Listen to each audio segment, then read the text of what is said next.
the Padres take Game 3 in San Francisco, and they drop the Giants 9-6.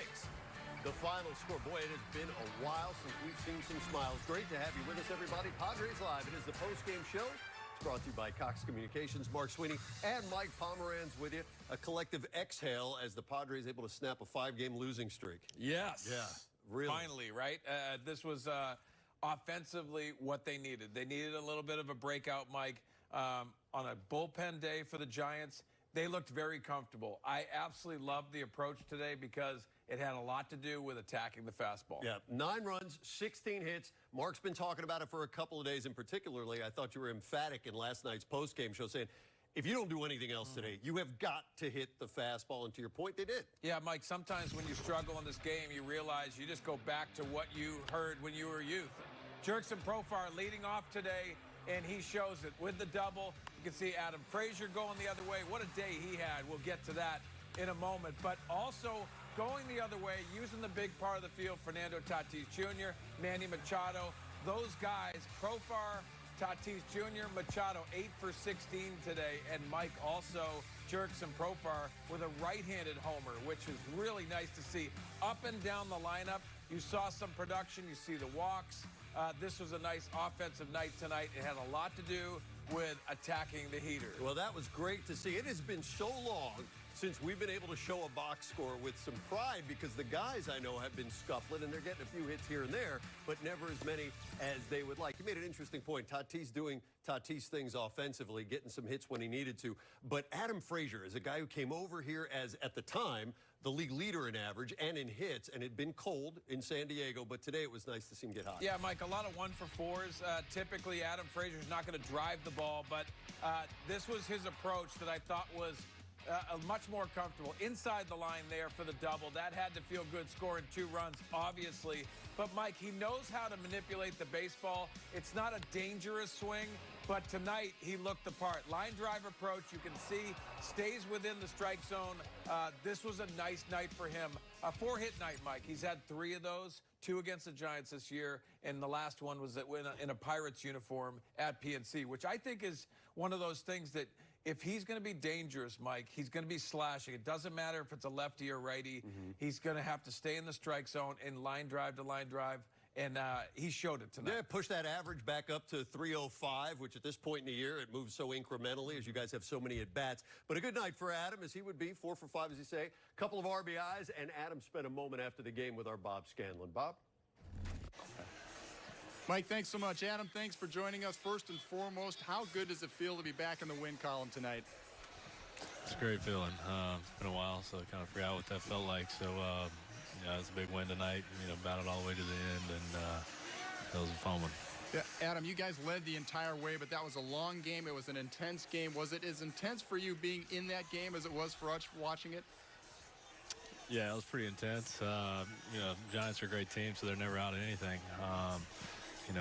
Emilio got in a little bit of trouble and then bared down and it came up huge right there, and I guess it was the 8. So that kind of kept us right there, and that was a huge moment in the game. And but yeah, it was very intense all the way through.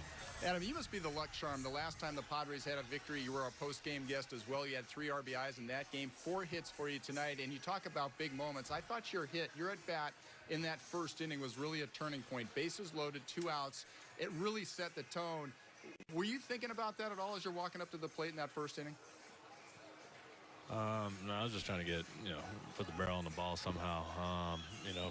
It's been tough getting big hits for us lately. It really hadn't come for us too much. So to break the ice right there in the first was huge, I think. Like you said, kind of set the tone for the game, set the tone for the offense, especially. We kind of busted out a little bit tonight, so hopefully we can keep that going. Yeah, Jurickson Profar in the leadoff spot for you tonight. He's not been there very often, but he seemed to be a nice spark plug for you, getting that double and the 2-run home run. How important was his energy to start the ballgame off for you guys? It's huge. It's huge. Like I said, it's been kind of a grind for us offensively. And for him to start the game off right there with the doubles, everything, and then a huge 2-run homer later. So he's swinging the bat really well. So hopefully keep that going, and we can follow his lead right there. And but one game at a time. So enjoy this one and get ready to play tomorrow. Adam, on the pitching side for you guys, that is the 10th time this year that Joe Musgrove has gone out after a Padre loss and posted a win for you guys. How important is it to have a guy like that that can go out there and grind and give you guys an opportunity to win, especially after a loss? No, it's everything. Joe's a bulldog. He gives it everything every time he's out on the mound, and every time he is on the mound, we feel like we got a great chance of winning the game. So, he came through in some huge moments right there. A few different times tonight. And, we love when Joe Musgrove's on the mound, and I love playing behind him. And like I said, he's going to give you a great chance to win every time out, and it's fun playing behind him. Adam, it's been a tough little run for you guys. How are you guys holding up, and how important is it that despite everything that's gone on, you guys are still right in it? You're still right in the hunt. How much does that help you dig deep at this time of the season? Yeah, being in the hunt is huge. It's been tough the past few weeks, but, it's in the past. So, we're going to take everything we can out of this win tonight and take it into tomorrow and try to move forward and not worry about the past few weeks. So everything's in front of us, I guess we're tied for the lead. Or time for the wild card, whatever, but one game at a time and leave it all out here these last couple weeks. Adam, we totally appreciate the time. Great job tonight. Go enjoy the celebration.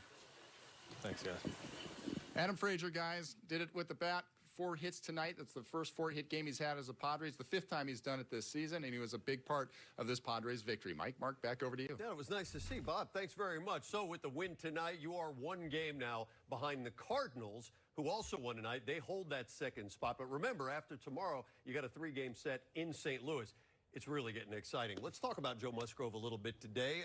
What'd you think of his performance with the 6 innings thrown? Yeah, I thought at times, it was kind of a mixed bag for Joe. I think he battled his mechanics tonight, especially on that glove side. That glove side command is usually at the top. He can spin a ball with the best of them, Mike, but how he sets that up, there were some hitters counts. I thought the double play ball really came into play tonight. I think that really came into it because you had the walks. The defense behind him was on point, but this is Joe Musgrove. Everyone knew what they were getting. This is a blue-collar worker that goes out there and he takes his lunch pail and goes out there and throws everything. I love that aspect of Joe Musgrove, especially on this day today. He was in a Pirates uniform. We understand the severity of what that day means to Joe Musgrove and all that. So I thought he did well enough to pitch and do that. Was he efficient? Not so much. But I think Joe understood that's what he had to give tonight. Hey, on the day that you become the Clemente Award nominee, right, and as you pointed out, he has a lot of respect for Roberto Clemente, having played all that time in Pittsburgh, was an interview for us on a pregame show. Good job by Joe. The double plays, though, you pointed out, there are Honda helpful moments today. Anything that you saw that might have led to those? Yeah, Mike, when you're not efficient, you have to go out there and tackle. 1-2 count to Chris Bryant, which I thought was interesting. The 4-seam fastball, you see the presence. It worked off the plate. I think it set up the slider very nicely. You can see good swing by Bryant, but puts him on the ground, gets it to Manny Machado. We know what happens when it goes to Manny, but nice turn by Adam Frazier. That was a big double play, Mike. I thought the 2 double plays, Bryant and Posey, were important for him to just get through that inning and keep on grinding out. Did he have his stuff that was electric? No. But this is hard lineup to navigate. This is interesting moving forward because Joe Musgrove understands when he puts that effort out and he gets run support, typically he wins those balls. I looked ahead at the schedule, and if he goes according to plan, he's probably going to see the Giants 3 of his what looked like his remaining 4 starts. So it's going to be an interesting chess match, I think, as each team gets familiar with each pitcher and back and forth. But tonight, the upper hand is with the Padres 9-6, the final. They're able to snap the Giants' 9-game winning streak. More importantly, snap their own 5-game losing streak. The art of the win from the leader, Jay Stingler, next.